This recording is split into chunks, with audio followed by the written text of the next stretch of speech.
My fingers ached. 3 double shifts in 5 days had left me hollow, running on fumes and bad coffee. The last patient had walked out 20 minutes ago, a 7-year-old with a stutter whose mother couldn't afford proper therapy. I'd see him again next week. Pro bono. Like most of my caseload.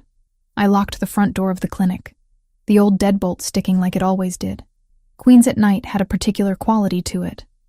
Not dangerous exactly, just tired. Working-class exhaustion painted on every face that passed under the streetlights. My people. The ones who needed help, but couldn't pay Manhattan prices for it. My phone buzzed as I shouldered my worn messenger bag. Carmen, my best friend and the nurse who kept my tiny practice from complete chaos. "Please don't tell me Mrs. Rodriguez is in labor," I said by way of greeting. She was 8 months pregnant and insisted I coach her through breathing exercises, even though that was definitely not in my job description. Worse, Mount Sinai just called me looking for you. They need a speech therapist. Pediatric case. Emergency. I closed my eyes, leaning against the clinic door. Every muscle in my body screamed for my bed. My studio apartment with its lumpy futon and persistent radiator clank suddenly seemed like paradise. "Carmen, it's 9 at night. I'm dead on my feet. It's a kid, Elena. Trauma case. They specifically asked for someone who specializes in selective mutism." Guilt twisted in my chest. That was my specialty. The children who stopped speaking after witnessing something too terrible for words. I'd written my thesis on it. Lived it in some ways. After my parents died. Which hospital? Mount Sinai. VIP wing. They'll be waiting for you. VIP wing. That meant money. Maybe this one time, I'd actually get paid properly. Enough to cover this month's rent without choosing between groceries and electricity. On my way. The subway ride to Manhattan gave me time to pull myself together. I twisted my hair up into something resembling professional, checked my reflection in the dark window. 28 years old and I looked 40. Dark circles under my honey-colored eyes. But my hands were steady. That's what mattered. Mount Sinai's VIP entrance was a different world. Marble floors. Art on the walls. Security that looked more Secret Service than hospital rent-a-cop. A nurse in pristine scrubs met me at the elevator. "Dr. Moretti?" "Just Elena is fine. I'm a speech therapist, not a physician." She nodded, but something in her expression shifted. Pity. Concern. We rode to the 8th floor in silence. When the doors opened, I understood why. Men in black suits, not hospital security. Private. 2 of them flanked a door at the end of the hall. Another stood near the nurse's station, his jacket tailored to conceal but not quite hide the bulk of a shoulder holster. "What kind of case is this?" I asked, my voice dropping low. The nurse wouldn't meet my eyes. "The child's father values privacy. We've had 3 specialists today. None of them could get through to the boy." She led me past the guards. They watched me with professional detachment. Assessing. Cataloging. Making me feel like a potential threat rather than help. Inside the room, medical equipment beeped softly. A child sat on the hospital bed, knees drawn to his chest, staring at nothing. 6 years old, maybe 7.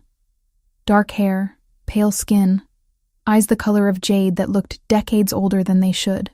"He won't speak," a doctor said from the corner. Exhaustion lined his face too. "Won't interact. Physically, he's fine. Mentally?" He shrugged helplessly. I approached slowly, keeping my movements small. Non-threatening. The boy didn't react. Didn't even track my motion. "Can everyone leave?" I asked. The doctor hesitated. His father requested, "I can't work with an audience. Give me 30 minutes. They filed out. All except one guard who positioned himself outside the glass partition. Watching. Always watching. I sat on the floor. Not on the bed, not in a chair. On the cold linoleum, cross-legged like a kid myself. From my bag, I pulled out colored pencils and paper. Started drawing. Nothing specific. Just shapes. Colors. Movement. Minutes passed. The boy's eyes flickered toward me. Once. Twice. I didn't speak. Didn't push. Just drew. When his small hand reached out and took a green pencil, Something tight in my chest loosened. He drew a tree, bare branches, no leaves. Then, with a red pencil, a single spot of color at the base. Blood. A flower. I couldn't tell. But he was communicating. For the first time in who knows how long, this child was showing me his inner world. I added to his drawing. Gently. A bird on one branch. Still there, even in winter. Still present. His green eyes lifted to mine. The weight of old pain in that gaze made my breath catch. This boy had seen something. Witnessed horror no child should ever know. "You're safe," I whispered. Not a therapy technique. Just truth. Right now, in this moment, you're safe.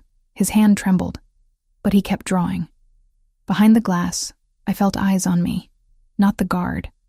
Someone else. The intensity of that stare raised goosebumps on my arms. But I didn't turn. Didn't break the fragile connection I'd built with this broken child. By the time I emerged, it was past 11. The doctor looked stunned. He engaged.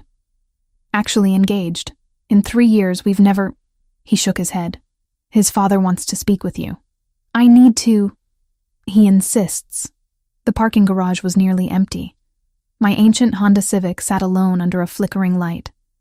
I was fumbling for my keys, bone-tired and emotionally wrung out, when footsteps echoed behind me. "Dr. Moretti." I turned. The man from behind the glass. I knew without being told. The father. He was tall. 6'2", maybe 6'3". Dark hair swept back from a face that belonged on Roman coins. Sharp jaw. Stronger features. But it was his eyes that stopped me. Green like his son's, but Arctic. Calculating. The eyes of a man who saw everything and gave away nothing. "Just Elena," I managed, hating how my voice wavered. "You helped my son." Not a question. His voice was deep, accented with something Mediterranean. Italian, maybe. Each word precisely chosen. 3 years, 15 specialists. You accomplished in 1 hour what they couldn't in months. I got lucky. Sometimes kids respond to art therapy when traditional methods fail. He moved closer. Not threatening, but deliberate. The expensive fabric of his suit whispered with each step. This was a man accustomed to being obeyed. "I want to hire you. Exclusive contract. Name your price." The offer hung between us. Tempting. God, so tempting. My rent was overdue. The clinic barely broke even. I could pay off my student loans, maybe even afford real furniture. But something in his intensity set off warning bells. "I can't," I said. "I have other patients. Children who need me. I can't abandon them for one case, no matter how much you're offering." His expression didn't change. But something flickered in those cold eyes. Surprise? "Everyone has a price, Dr. Moretti." "Elena, and you're wrong." I turned toward my car. My hands shook as I tried to unlock it.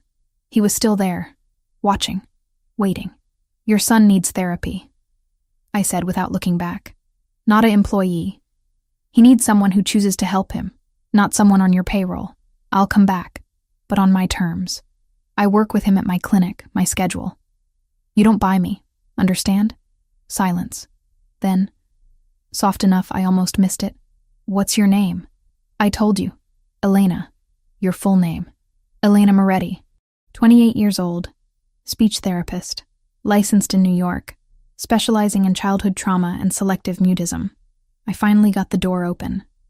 Met his eyes across the roof of my car. "Anything else you need to know before running a background check?"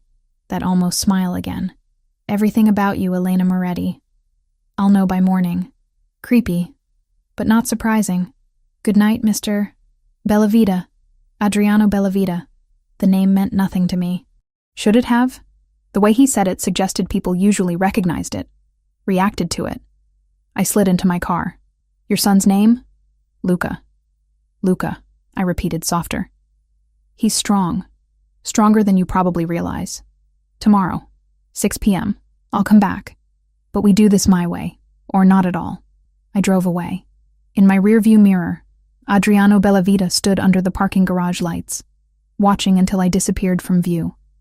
My phone rang before I hit the highway. Unknown number. "You should know."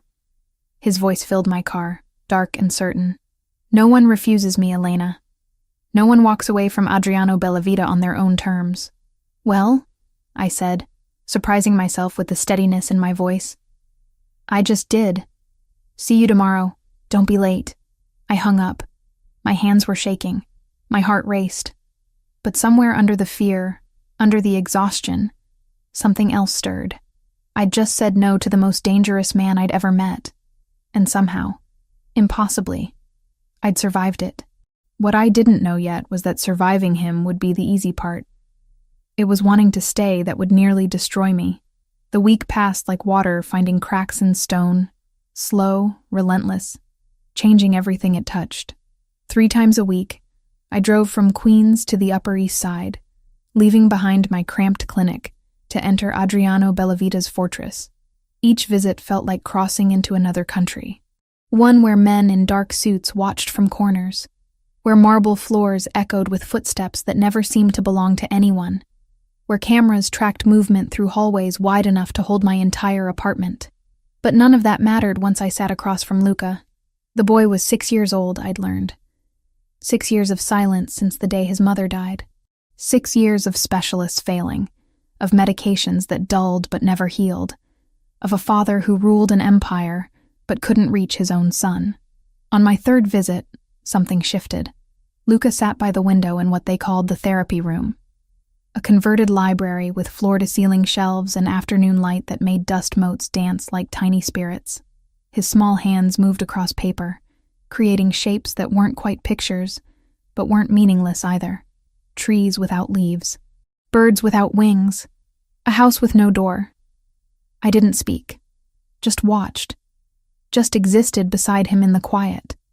Then his fingers reached toward a set of wooden blocks I'd brought. Not the expensive therapeutic toys his father had surely purchased, but simple painted cubes my grandmother had made me when I was young. They smelled like her attic, like memory. Luca stacked them, not randomly, but deliberately, building something only he could see. His lips moved, forming soundless words. Almost. So close. A throat cleared behind me. I turned to find a woman in her 50s standing in the doorway, silver threaded through her black hair, pulled back in a practical bun. Her face carried the kind of warmth that comes from years of caring for others. Laugh lines around dark eyes that assessed me with maternal precision. Forgive the interruption. Her accent was Italian, rich as olive oil. I am Sophia. I manage the household. And apparently, I also managed to interrupt important moments. But she was smiling.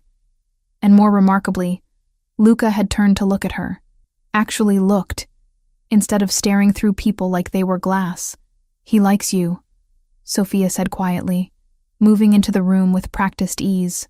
In 3 years, I've never seen him build anything. He knocks things down, never builds.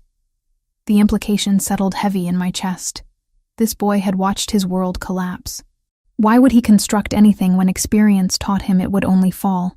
Will you stay for dinner? Sophia asked. It wasn't really a question.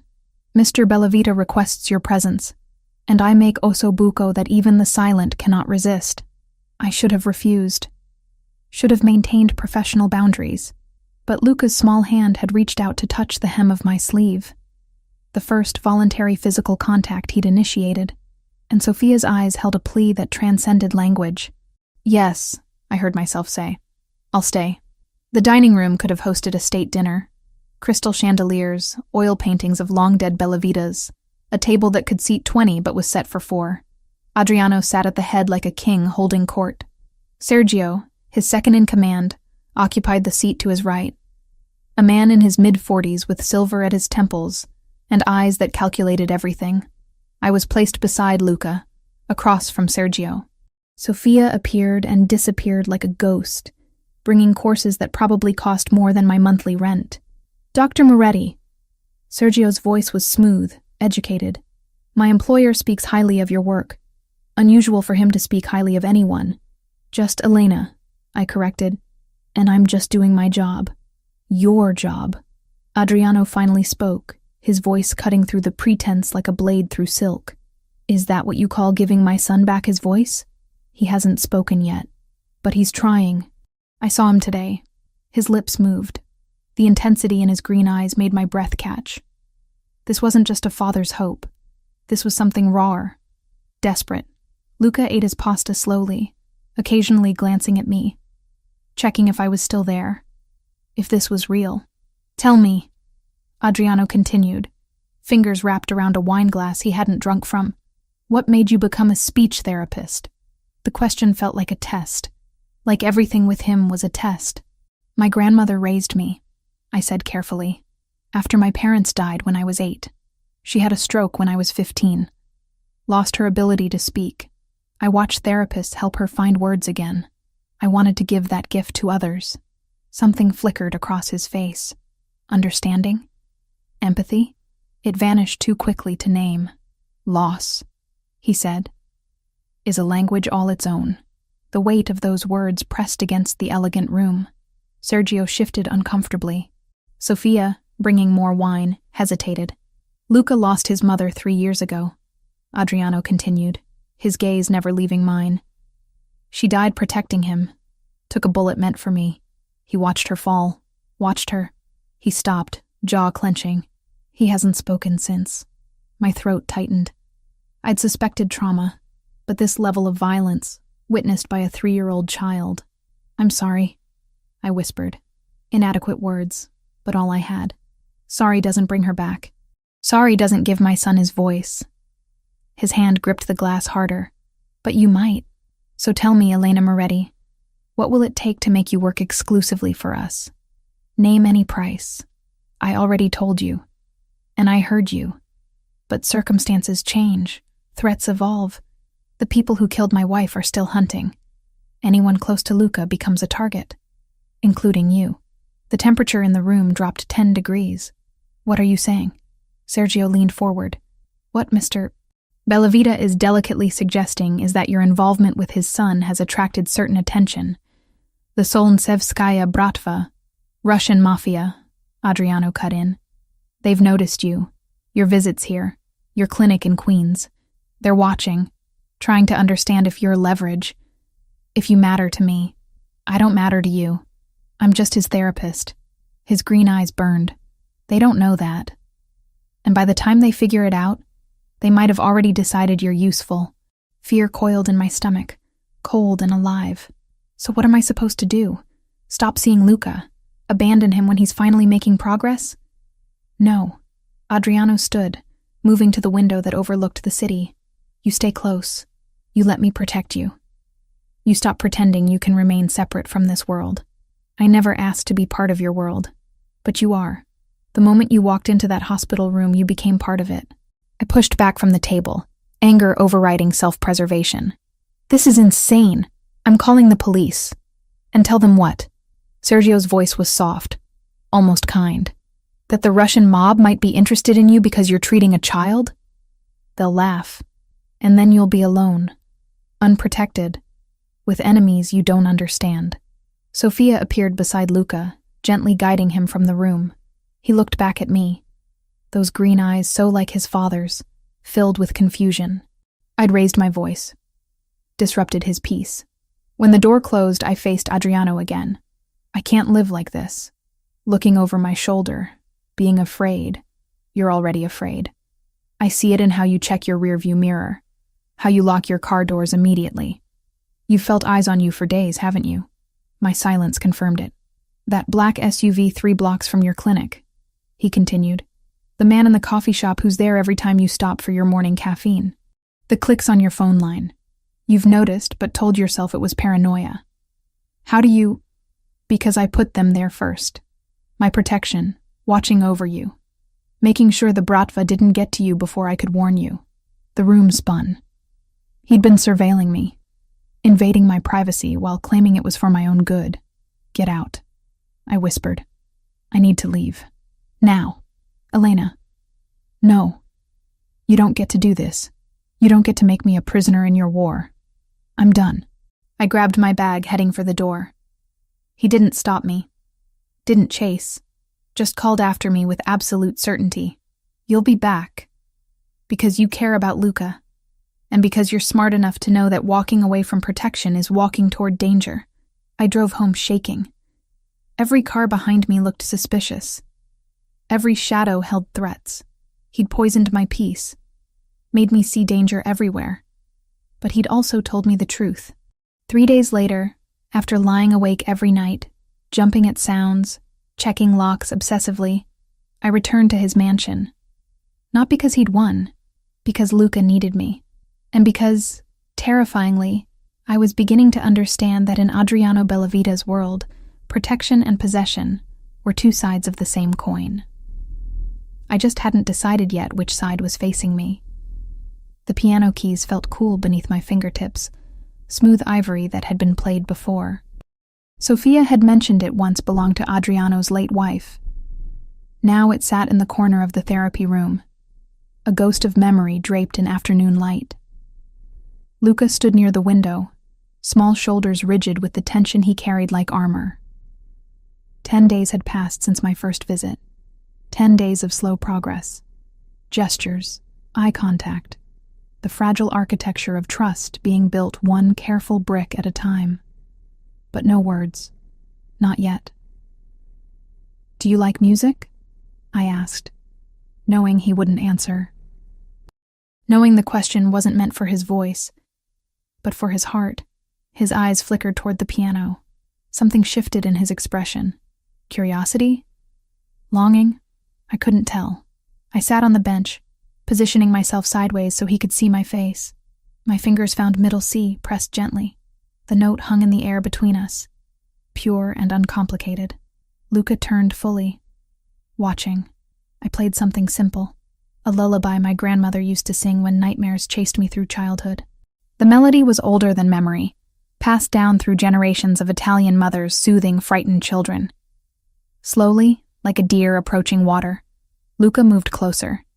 His small hand reached out, hovering over the keys, not touching, just feeling the vibrations in the air. "Go ahead," I whispered. "You can't break it." His index finger pressed down. A single note joined mine. Then another. Not random. Deliberate. He was creating something. I adjusted my playing to follow his lead, building harmony around the notes he chose. His lips moved, forming soundless words. Almost. So desperately close.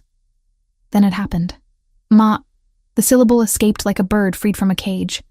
Barely audible. Fragile as spun glass. But there. Real. My hands froze on the keys. Luca's eyes went wide with shock, as if he'd surprised himself. His small body began to tremble. "It's okay," I said quickly, dropping to my knees in front of him. "You're okay." That was perfect. So perfect, Luca. Tears spilled down his cheeks. 3 years of silence breaking apart.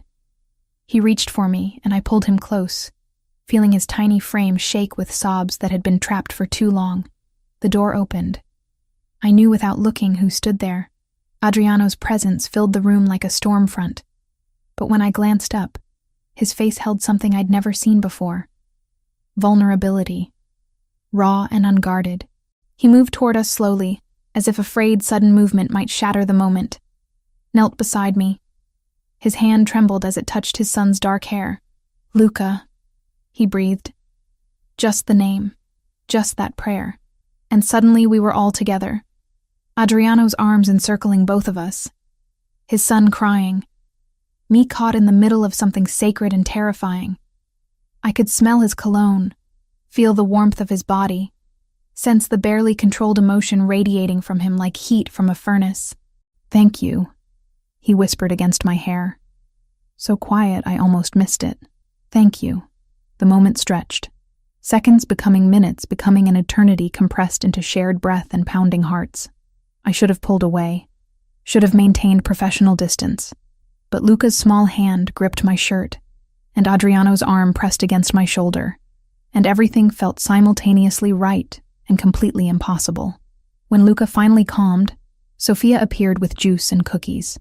She took him gently, whispering soothing Italian words. The door closed behind them, leaving Adriano and me alone in the sudden silence. "That was the first sound he's made," Adriano said, still on his knees, still close enough that I could count his eyelashes. "In 3 years. You gave him that. He gave it to himself. I just provided space. No. His hand lifted, almost touching my face before he caught himself. Stopped. The air between us crackled. You brought light into darkness. You brought hope into a house that had forgotten what that felt like. I stood quickly, needing distance, needing to remember who I was, what this was. Professional, therapeutic. Nothing more. I should go. It's been a long session. Stay. One word. A command and a plea wrapped together. Mr. Bellavita. Adriano, please. After what we just shared, I think we've moved past formality. That's exactly why I need to leave. My voice sounded steadier than I felt. Boundaries exist for a reason. I'm Luca's therapist. Nothing more. Aren't you? The question hung heavy, because he was right. Somewhere between colored pencils and piano keys, between silence and that first fragile sound, something had shifted. I wasn't just his therapist anymore.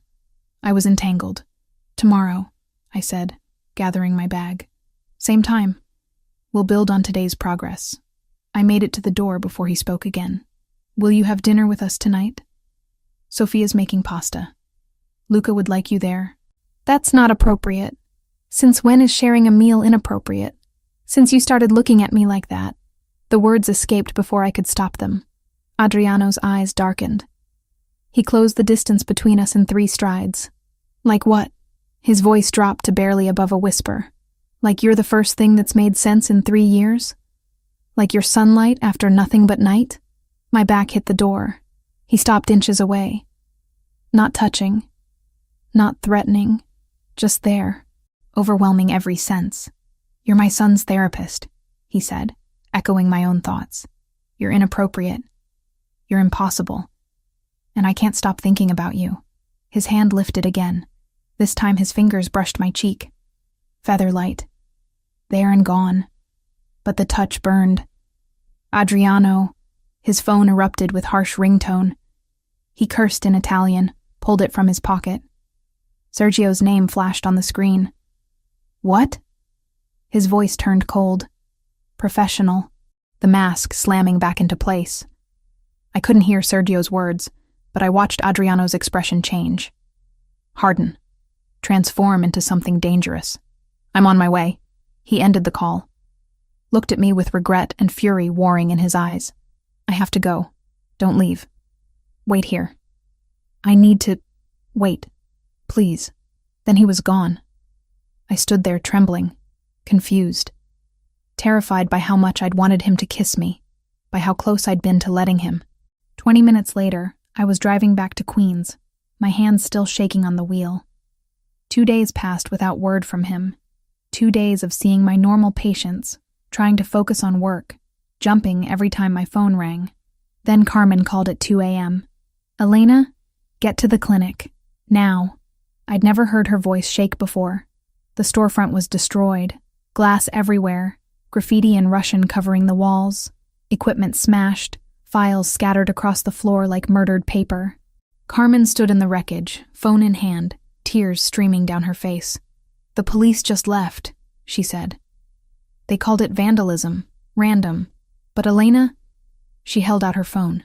This was spray painted on your office door. I looked at the photo. Russian words I didn't understand, but the meaning came through clear enough in the image beneath them. A target, with my name. This isn't random, Carmen whispered. Someone knows you. Someone sending a message. My phone buzzed. Unknown number. But I knew. Are you hurt? Adriano's voice was controlled fury. How did you... Are... you... hurt? No. But my clinic... I'm 10 minutes away. Don't move. Don't talk to anyone. Wait for me. Adriano, what's happening? The Bratva found you. They're sending a message to me through you. Pack what you need from your apartment. You're not going back there. I'm not going anywhere with... This isn't negotiation, Elena.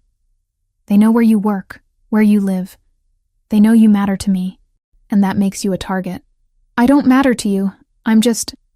If you were just my son's therapist, they wouldn't have touched your clinic. But you're more than that. And we both know it.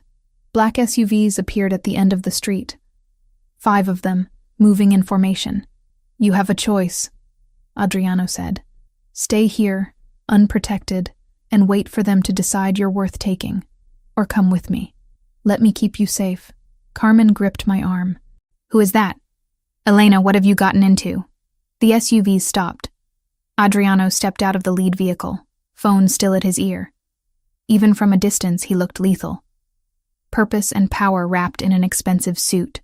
"Choose," he said, "but choose now." I looked at my destroyed clinic. My life's work scattered and broken. Thought about my empty apartment with its flimsy locks. About Luca's green eyes and that first fragile sound. About Russian words spray-painted like a death threat. "If I come with you," I said quietly, "I do it for Luca. Not for you. Whatever helps you sleep at night. And this is temporary. Just until it's safe." Of course. But something in his voice said he didn't believe that any more than I did. I ended the call. Told Carmen to go home. Promised I'd explain later. Then I walked toward Adriano Bellavita and the 5 black SUVs, carrying nothing but my purse and the knowledge that I'd just crossed a line I could never uncross. He opened the door for me, his hand at the small of my back as I climbed in. Possessive, protective, the boundaries between the two already blurring. "You'll stay at the mansion," he said, sliding in beside me. "Separate wing. Total privacy. Just until we neutralize the threat." "How long will that take?" His jaw clenched. "As long as necessary." The SUV pulled away from my ruined clinic. From my old life. Toward a mansion in the Upper East Side, where a 6-year-old boy was learning to speak again, and his father was teaching me what it felt like to be both protected and possessed. I watched Queens disappear in the rearview mirror, and wondered if I'd ever see it the same way again, or if Adriano Bellavita had just become both my salvation and my destruction, wrapped in the same dangerous package.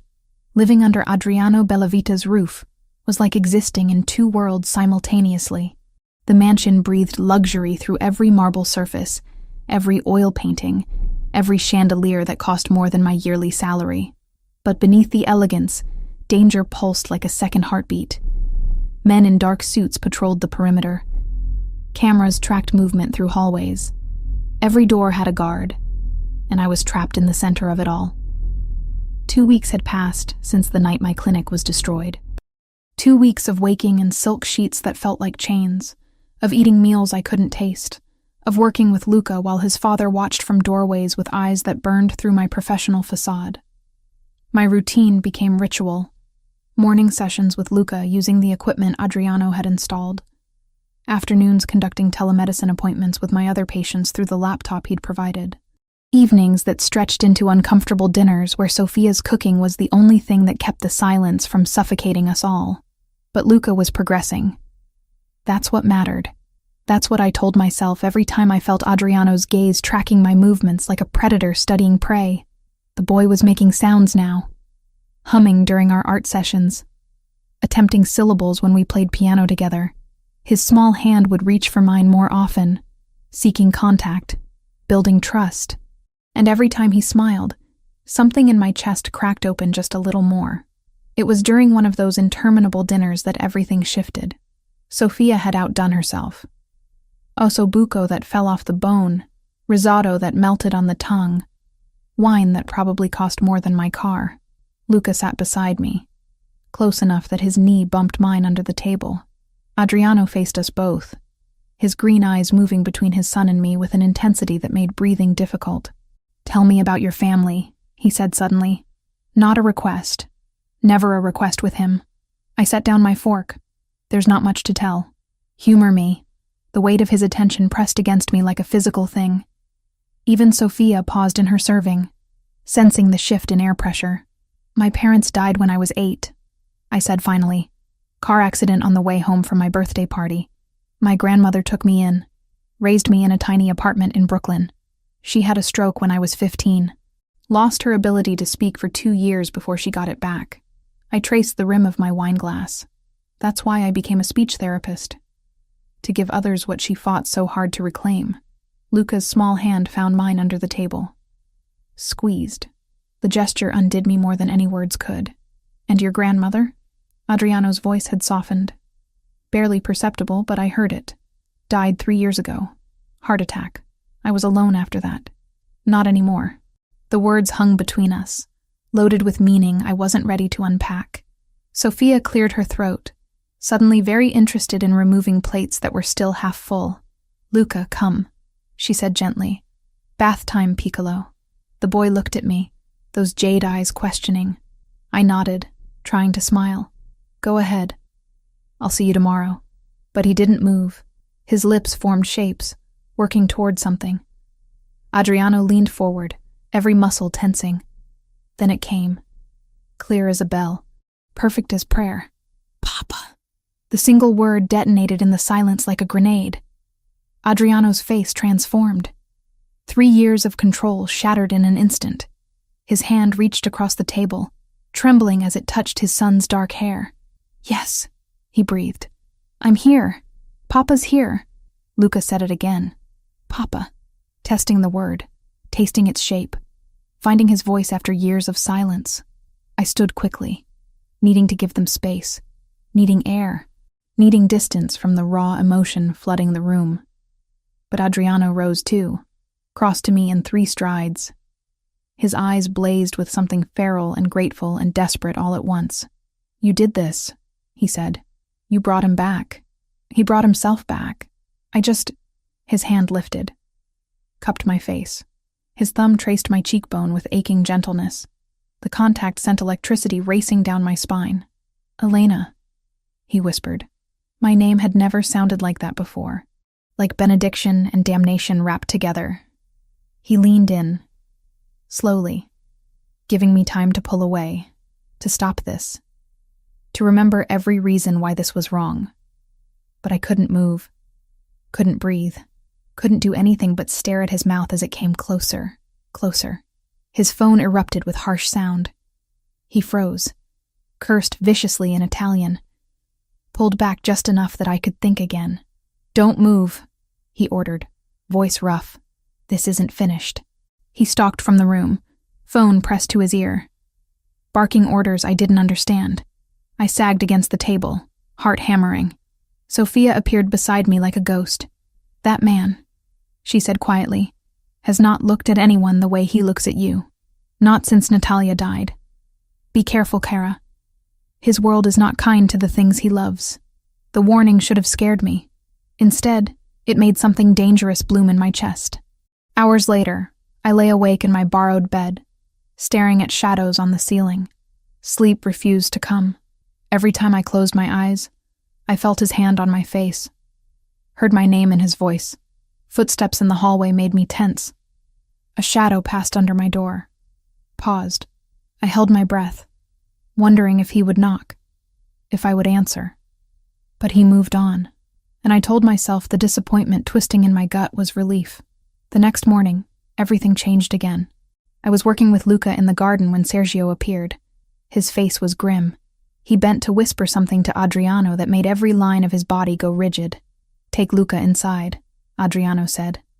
Not to me, to Sophia, who appeared as if summoned. "What's happening?"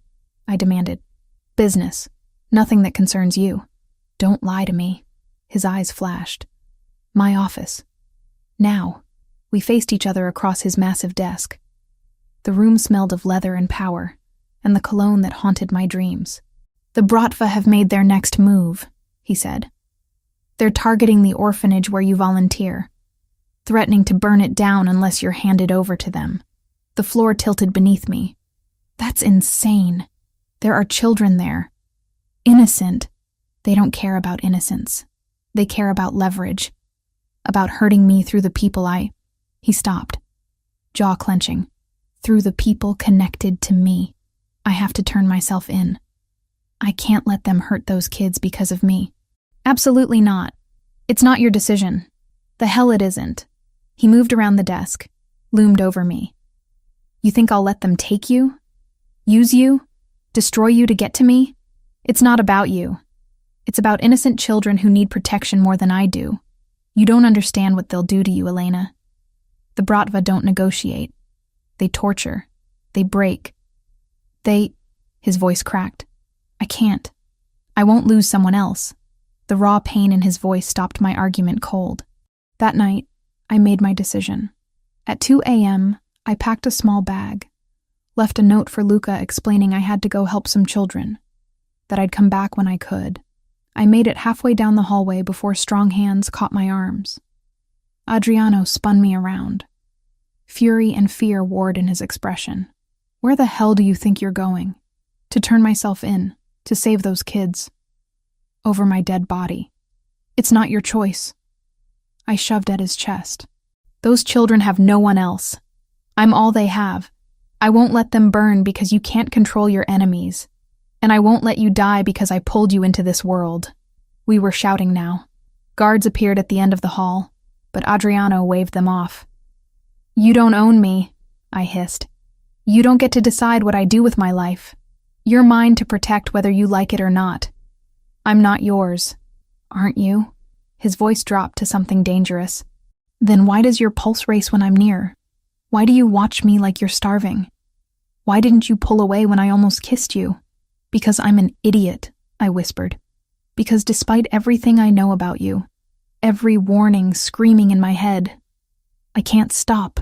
He kissed me. No warning. No permission. Just his mouth claiming mine with desperate hunger. His hands cupped my face, holding me like something precious and fragile and his entirely. I should have fought. Should have pushed him away. Should have remembered every reason this was wrong. Instead, I kissed him back. My fingers tangled in his hair, his arm banded around my waist, pulling me flush against him. The kiss deepened, turned savage. 3 weeks of tension exploding between us like a bomb finally detonating. When we broke apart, both breathing hard, his forehead rested against mine. You're not going anywhere, he said.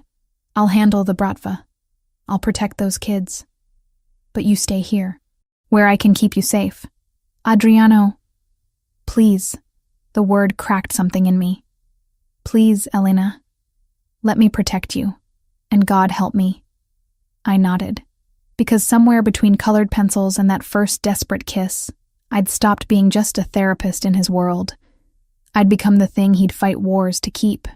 The morning after the kiss, I woke tangled in sheets that weren't mine, in a room that smelled like him. Cedar, an expensive cologne, and something uniquely Adriano that I couldn't name, but would recognize anywhere. We'd crossed every line, shattered every boundary. The night had been inevitable from the moment his lips first touched mine in that hallway. Desperation and need and 3 weeks of denial, combusting into something that left me trembling, and changed. Now, watching dawn paint patterns across unfamiliar walls, guilt settled in my chest like stones. I'd slept with the father of my patient, violated every ethical standard I'd sworn to uphold, become exactly what I'd promised myself I'd never be, entangled, compromised, lost in a world that wasn't mine, but God. The way he'd looked at me, like I was salvation and sin wrapped together, like I was the only thing keeping him tethered to humanity. I dressed quickly, slipping back to my own room before anyone could see, before Sophia's knowing eyes could confirm what my body already knew, before Luca could sense the shift between his father and me. The guilt followed me through breakfast, through my morning session with Luca, who was forming simple words now, testing sounds against his tongue with newfound confidence. Through lunch that I couldn't taste. You're troubled, Cara. Sophia appeared beside me in the garden where I'd hidden after Luca's nap. Her weathered hands carried a tray of espresso and biscotti. Your eyes, they carry weight today. I'm fine. You're a terrible liar. She sat beside me, her presence maternal and undemanding. He's a good man, you know. Adriano. Despite what the world sees, despite what he must do. Sophia. He hasn't smiled in 3 years, hasn't looked at anyone with warmth since Natalia died. But you, she touched my hand gently. You brought light back to this house, to both of them. Don't let guilt steal what little happiness we're allowed in this dark world. Tears burned behind my eyes. I crossed lines I shouldn't have crossed. Lines drawn by people who've never loved someone impossible, who've never had to choose between what's proper and what's necessary. Her accent thickened with emotion. That boy needs you. This house needs you. And Adriano. He needs you most of all, even if he doesn't know how to say it. Later that afternoon, during free playtime, Luca brought me a drawing. His small hands had worked crayon across paper with deliberate care. 3 figures. A tall man with dark hair, a small boy, and a woman with honey-colored hair between them, holding both their hands.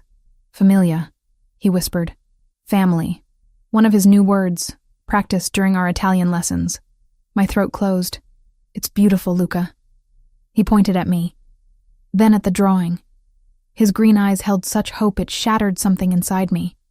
This child who'd lost his mother was claiming me as something more than his therapist. Building a family in his imagination because reality had stolen his. I held him close, feeling the weight of responsibility and love and terror mixed together. That night, I heard voices from Adriano's study. Low, urgent. The kind of conversation that meant business. The dangerous kind. I knew I should walk away, should respect his privacy, should maintain whatever distance we had left. Instead, I moved closer. Pressed my ear against the heavy door. Hit them before they hit the orphanage. Adriano's voice was ice. I want Victor Morozov eliminated. No warnings, no negotiations. We end this. That's war. Sergio's voice carried caution. Total war with the Bratva. Are you certain she's worth... Don't finish that sentence. Fury vibrated through every word. Elena is not up for discussion. The orphanage is not negotiable. We strike first. Hard enough that they never threaten mine again. The men are ready. But Adriano, this could cost... I don't care what it costs. Make the arrangements. Footsteps approached the door. I fled down the hallway, heart hammering, mind racing with what I'd heard. He was going to war, starting a conflict that could kill dozens, all because I'd become someone he considered his to protect. When he found me in the library an hour later, I was ready. You can't do this, I said, without preamble. His expression shuddered. You were listening. You're starting a war because of me. Because of threats against an orphanage. People will die, Adriano. How many? 10? 20? How much blood is acceptable to you? However much it takes to keep you safe. That's insane. You can't just... Killing people isn't the answer to every problem. In my world, it's often the only answer. He moved closer, his intensity filling the space between us. You want me to negotiate? To show mercy to men who threatened to burn children alive unless I handed you over? To trust that they'll honor any agreement we make? I want you to find another way. There isn't one. His control cracked. This is what I am, Elena. This is my world. Violence. Power. Decisions that would keep you awake at night. I've killed men for far less than threatening you. And I'll do it again without hesitation. Then what am I doing here? My voice broke. How can I love someone who solves problems with murder? How can I look at Luca and tell him his father is a good man when I know what you're capable of? The word hung between us. Love. I'd said it without meaning to. Without permission from my logical brain that screamed this was temporary. Impossible. Wrong. You love me? His voice dropped to barely above a whisper. I don't want to. God knows I've tried not to. But yes, I love you, and I hate myself for it. He kissed me then, desperate and claiming. His hands cupped my face like I was something precious he was terrified of losing.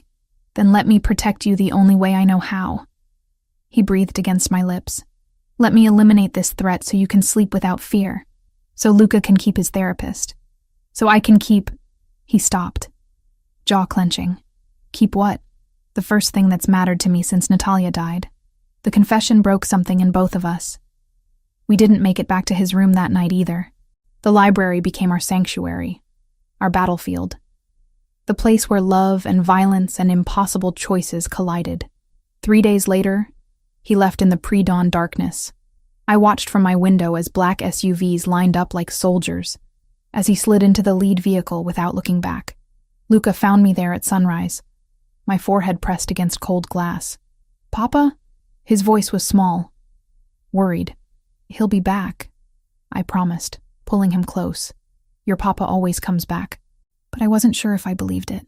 The hours stretched into torture.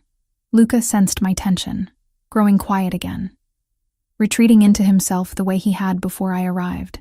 Sophia moved through the house like a ghost, lighting candles in the chapel I didn't know existed. It was 4 a.m. when headlights finally swept the driveway. I ran, downstairs, through hallways, out into the cold night air. He emerged from the SUV, and my breath stopped. Blood. So much blood. His white shirt was ruined with it. His face pale beneath Mediterranean coloring.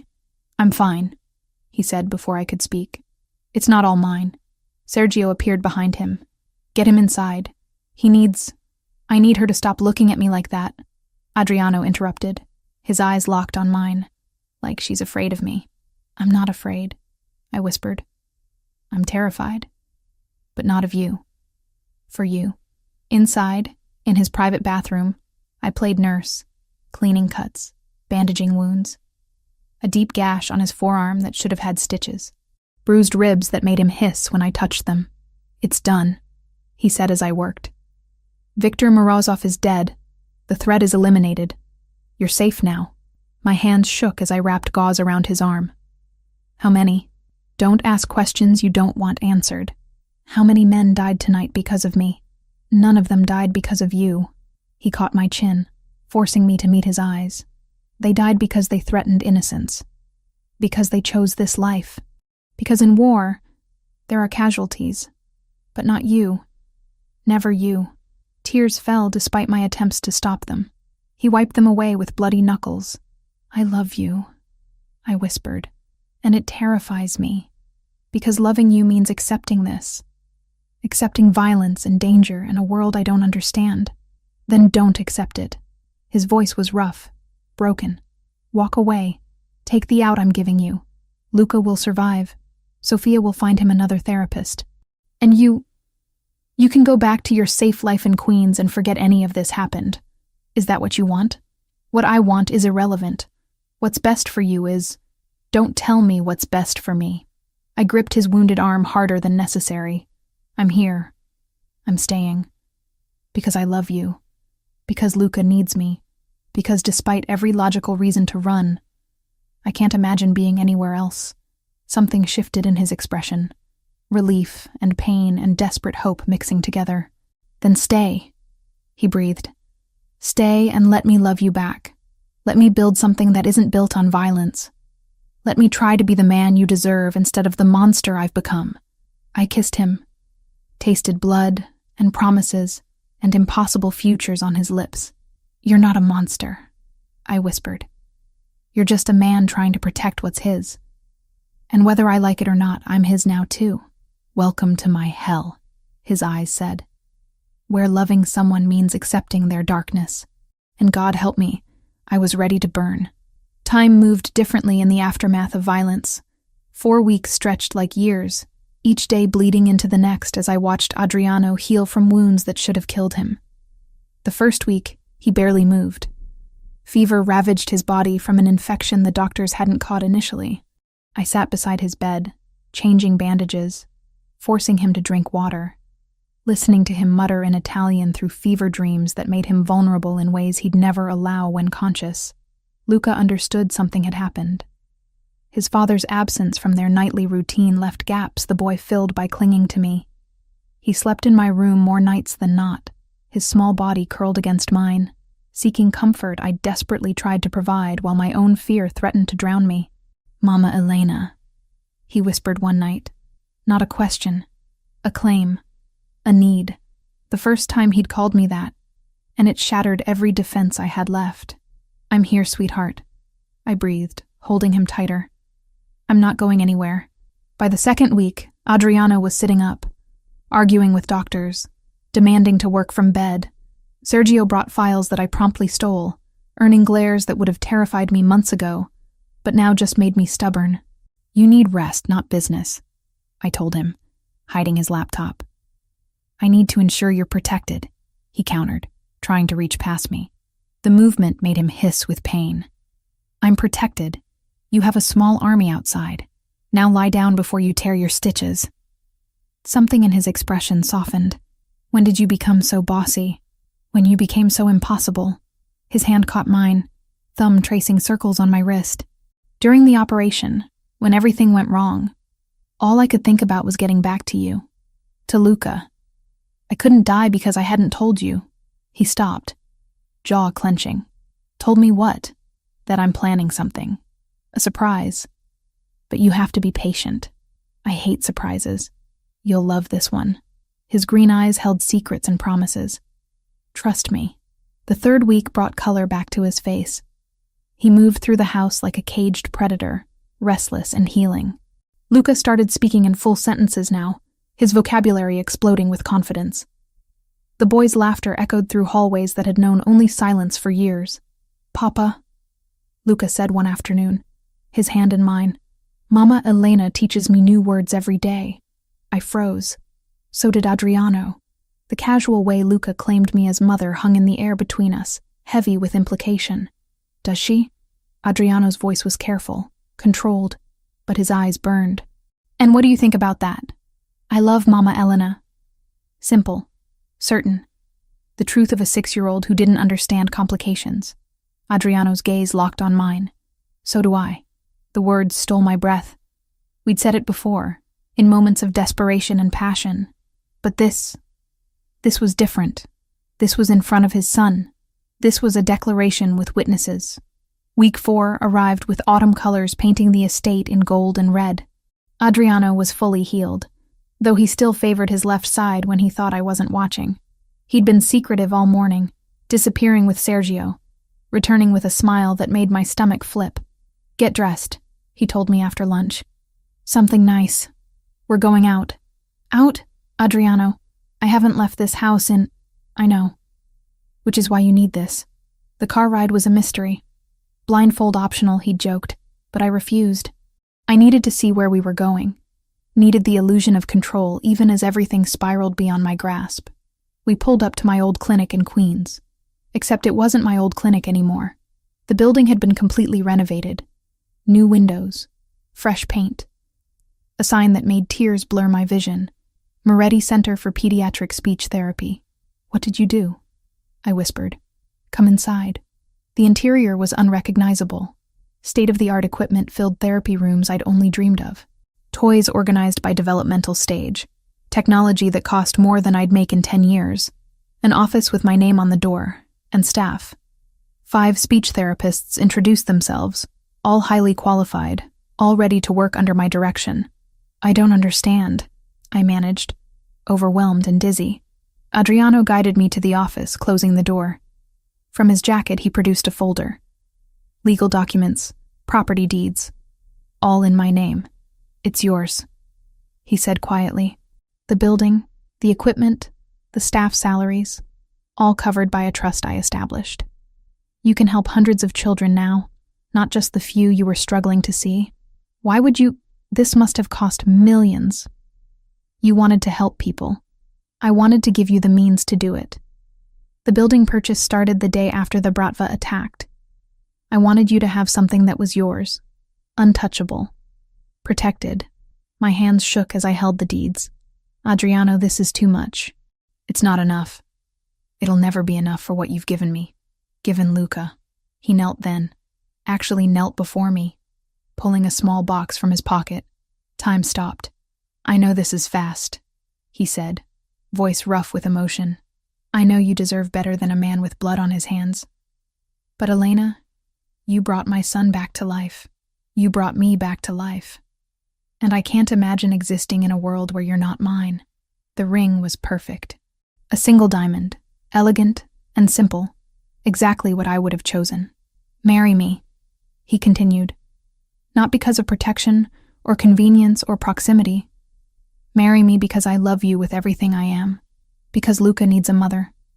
Because I need you more than my next breath." Yes, the word came without hesitation. Without fear. Just absolute certainty. "Yes, I'll marry you." He slid the ring onto my finger, then stood, pulling me into a kiss that tasted like promises and futures, and everything we'd fought to build together. "I love you," I breathed against his lips. "Even when I shouldn't. Even when it's impossible. I love you. Nothing about us has been possible from the start. Why start being logical now?" We laughed. Actually laughed in the middle of my new clinic, surrounded by dreams made real by a man who'd killed to protect them. That night, back at the mansion, Luca's shriek of joy when he saw my ring could probably be heard in Manhattan. Sophia cried. Sergio actually smiled, and for one perfect moment, everything felt like it might actually work. But later, after Luca slept and celebrations faded, I found Adriano on the terrace. His shoulders were tense, his jaw tight. What's wrong? Sergio received intelligence tonight. Victor Morozov had a nephew, Alexei. He's been quiet since his uncle died, but our sources say he's regrouping, building his own faction. Cold dread settled in my stomach. You think he'll come after us? I think men like Alexei live for vendetta. His uncle's death needs answering in their world. He turned to me, pulling me close. But tonight was perfect. You said yes. That's all that matters. We'll deal with threats when they come. Should we wait? Postpone the wedding until... No. His voice was steel. We move forward. We build our life. We don't let fear win. I nodded against his chest, listening to his heartbeat, trying to memorize this feeling, this moment of peace before the next storm. Sophia's words from weeks ago echoed in my mind. In our world, we never know how long happiness will last. So I held him tighter, wore his ring with pride, and chose to believe that love could survive anything, even when darkness waited in the wings, patient and hungry, counting down the moments until it could strike.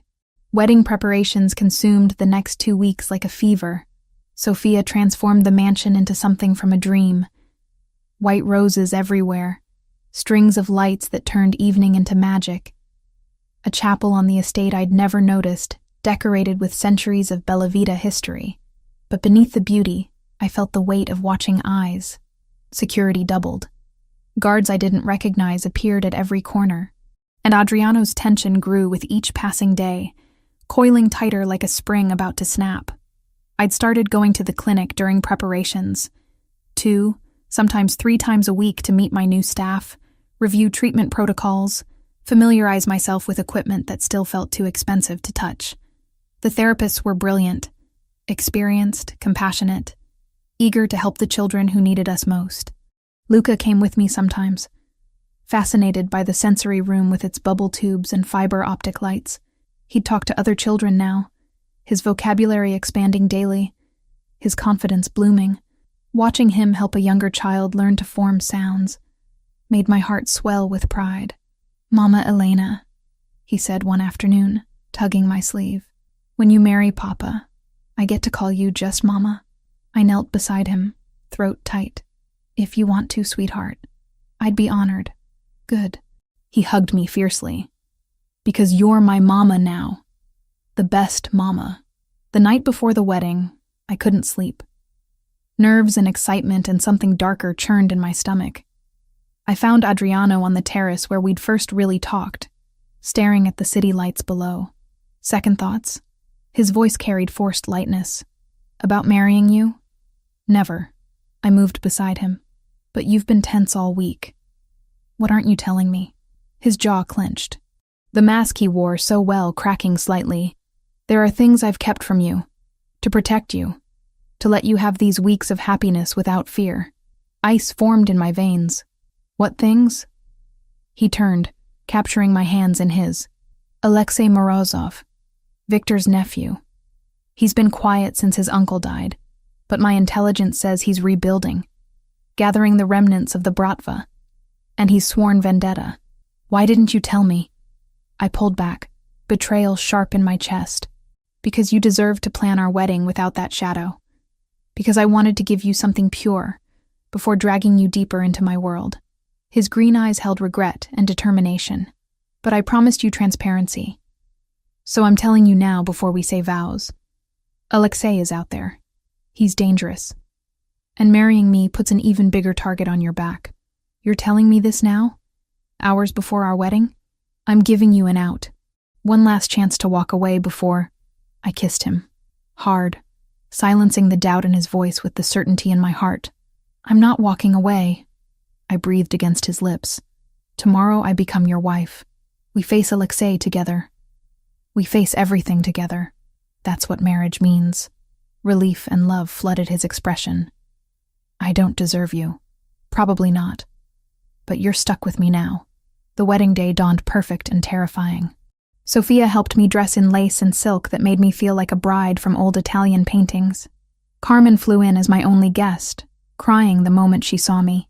"You look like a princess," she whispered, fixing my veil. "Are you sure about this?" "About him? More sure than I've been about anything." The chapel held maybe 30 people. Adriano's men, looking uncomfortable in formal wear. Sophia, beaming with maternal pride. Sergio, actually smiling. And Luca, in a tiny suit, holding our rings with the seriousness of someone entrusted with the world's most important task. Then I saw Adriano at the altar, and nothing else mattered. He wore black, as always, but the raw emotion on his face as I walked toward him made him look vulnerable and powerful simultaneously. When I reached him, his hand trembled, taking mine. "You came," he whispered, as if he doubted until this moment. Always. The ceremony blurred. Words in Italian and English. Vows we'd written ourselves. His promising to protect but never cage me. Mine promising to love him despite the darkness we'd have to navigate together. Luca's clear voice saying, "I give Mama and Papa these rings," made everyone laugh through tears. Then Adriano kissed me as his wife, and the world reduced to that single point of connection. His, mine, ours. The reception was intimate. Dinner on the terrace under stars and lights. Music that made me think of my grandmother's kitchen. Luca dancing between us, giggling as Adriano swung him in circles. I'd never been happier. Never felt more complete. Then Sergio appeared, phone pressed to his ear, face grim. He pulled Adriano aside, and I watched my husband's expression darken with each whispered word. When he returned, his smile didn't reach his eyes, but he held me closer during our first dance, as if memorizing the feel of me in his arms. "What's wrong?" I murmured against his shoulder. "Nothing that can't wait until tomorrow. Tonight is ours." Hours later, finally alone in our bedroom, he made love to me like a man drowning and I was air itself. Reverent and desperate and consuming. "I love you," he breathed against my neck. "More than I thought possible. More than is probably safe." "Good," I whispered back. Because safe was never what we were about. Morning came too quickly. Sunlight painted gold across rumpled sheets, and bodies still tangled together. I could have stayed there forever. But Adriano was already awake. Tension radiating from him despite the intimacy of our position. "Tell me," I said quietly. "Whatever Sergio told you last night. Tell me now." He reached for his phone on the nightstand, pulled up a photo that made my blood freeze. Me, at the clinic. Recent. From this week. With a rifle scope crosshair painted over my face in red. On the back, a message in Russian that Adriano translated. "Your happiness has a price. A.M. Alexei sent this during our reception," Adriano said, voice carefully controlled. "He knows about the clinic. About our wedding. He's watching, waiting for the right moment to strike. I should have been terrified, should have broken down. But something harder had formed in me over these months. So what do we do?" His eyes widened slightly. "You're not afraid?" "I'm terrified. But I'm also your wife now." I knew what I was signing up for.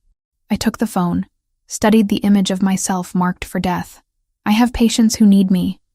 Children counting on me. I won't let Alexei Morozov steal that. "Elena, he's threatened your life. And you'll protect me. We'll have security. We'll be careful. But I won't hide." I met his gaze, letting him see my resolve. "You didn't marry a woman who breaks at the first sign of danger. You married a woman who grew up in Brooklyn, who rebuilt her life from nothing. I'm stronger than he thinks." Pride and worry warred in his expression. "You'll have maximum security at the clinic. 4 guards minimum.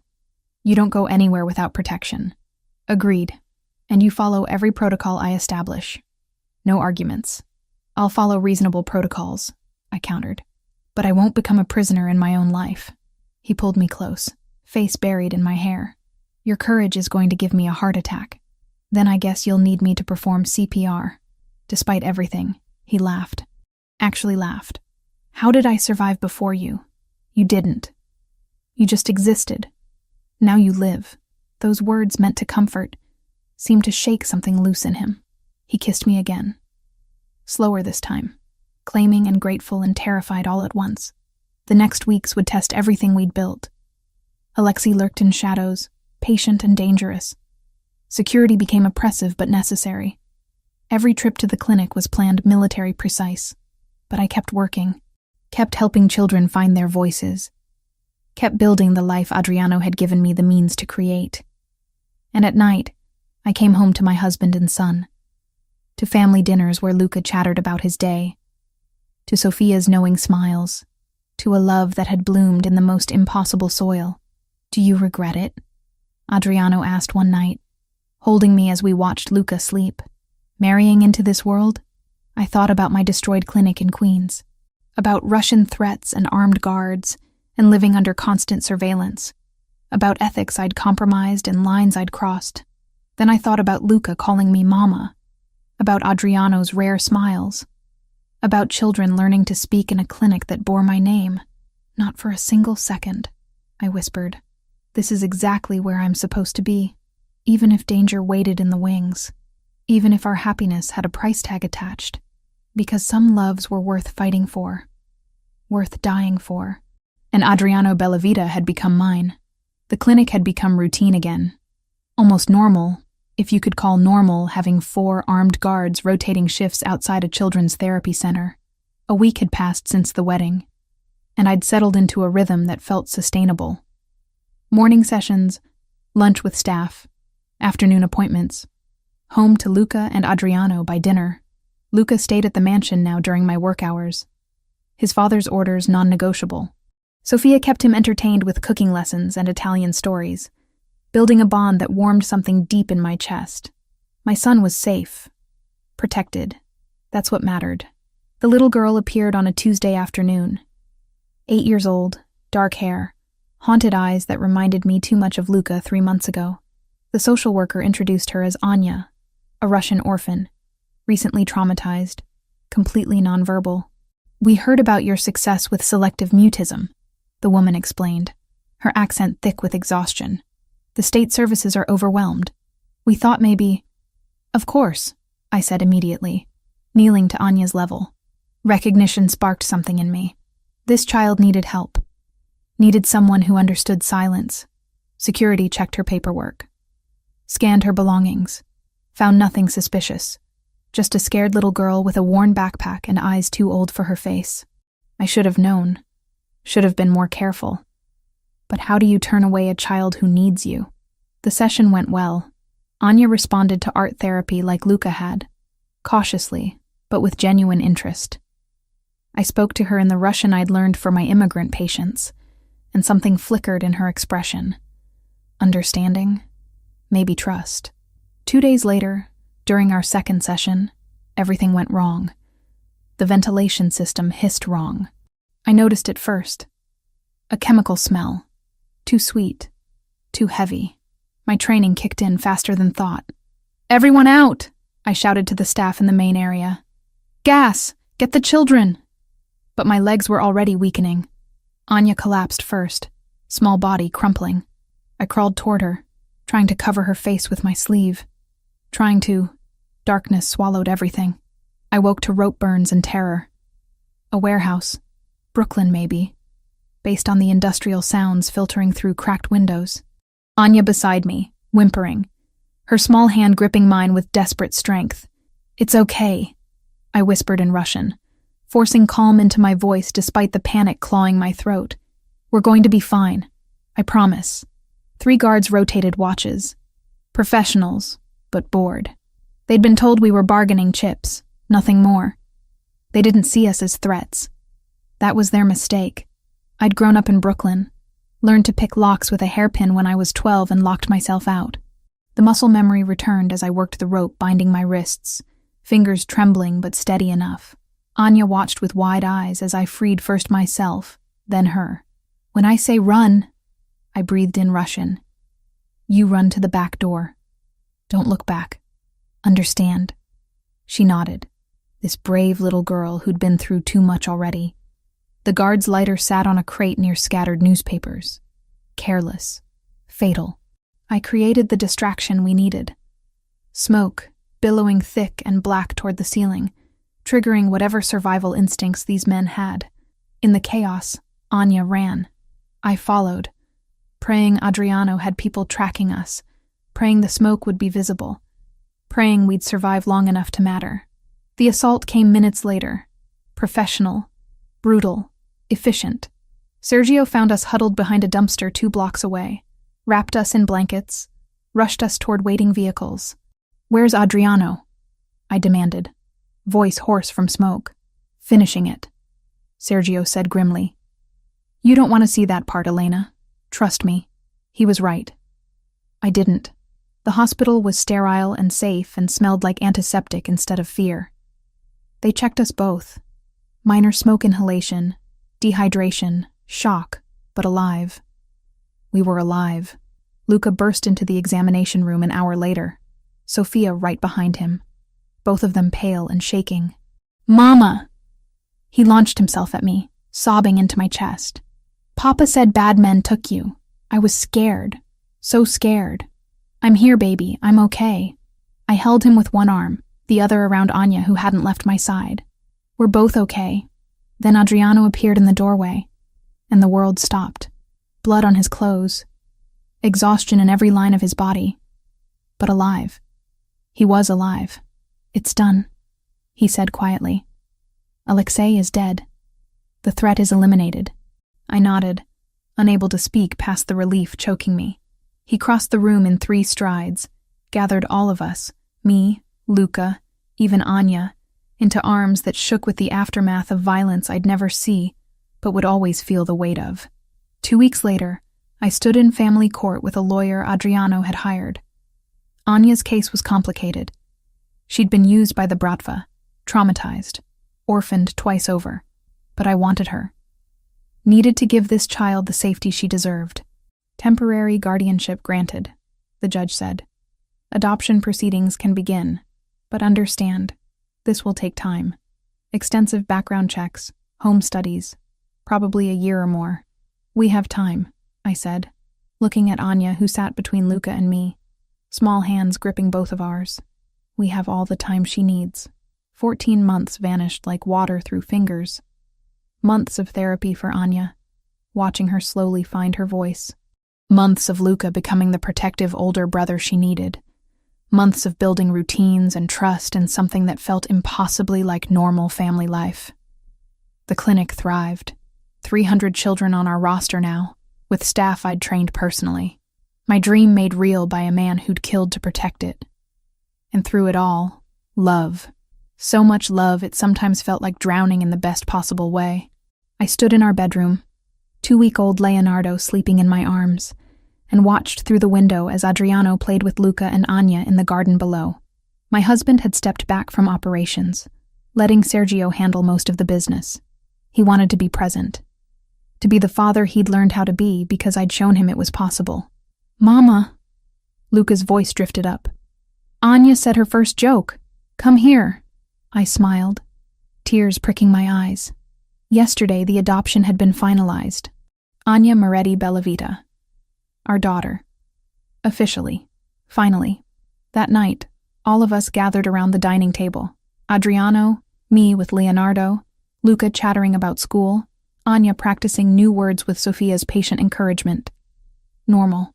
Impossible. Ours. "What are you thinking?" Adriano asked, catching my distant expression. I looked at my family. At the boy who'd found his voice. At the girl who'd found her home. At the baby who represented futures we'd fought wars to protect. At the man who'd taught me that love and darkness could coexist. That I'd do it all again. I said quietly. Every terrifying moment. Every impossible choice. Because it led here. To this. He reached across the table, took my hand. His wedding ring caught the light.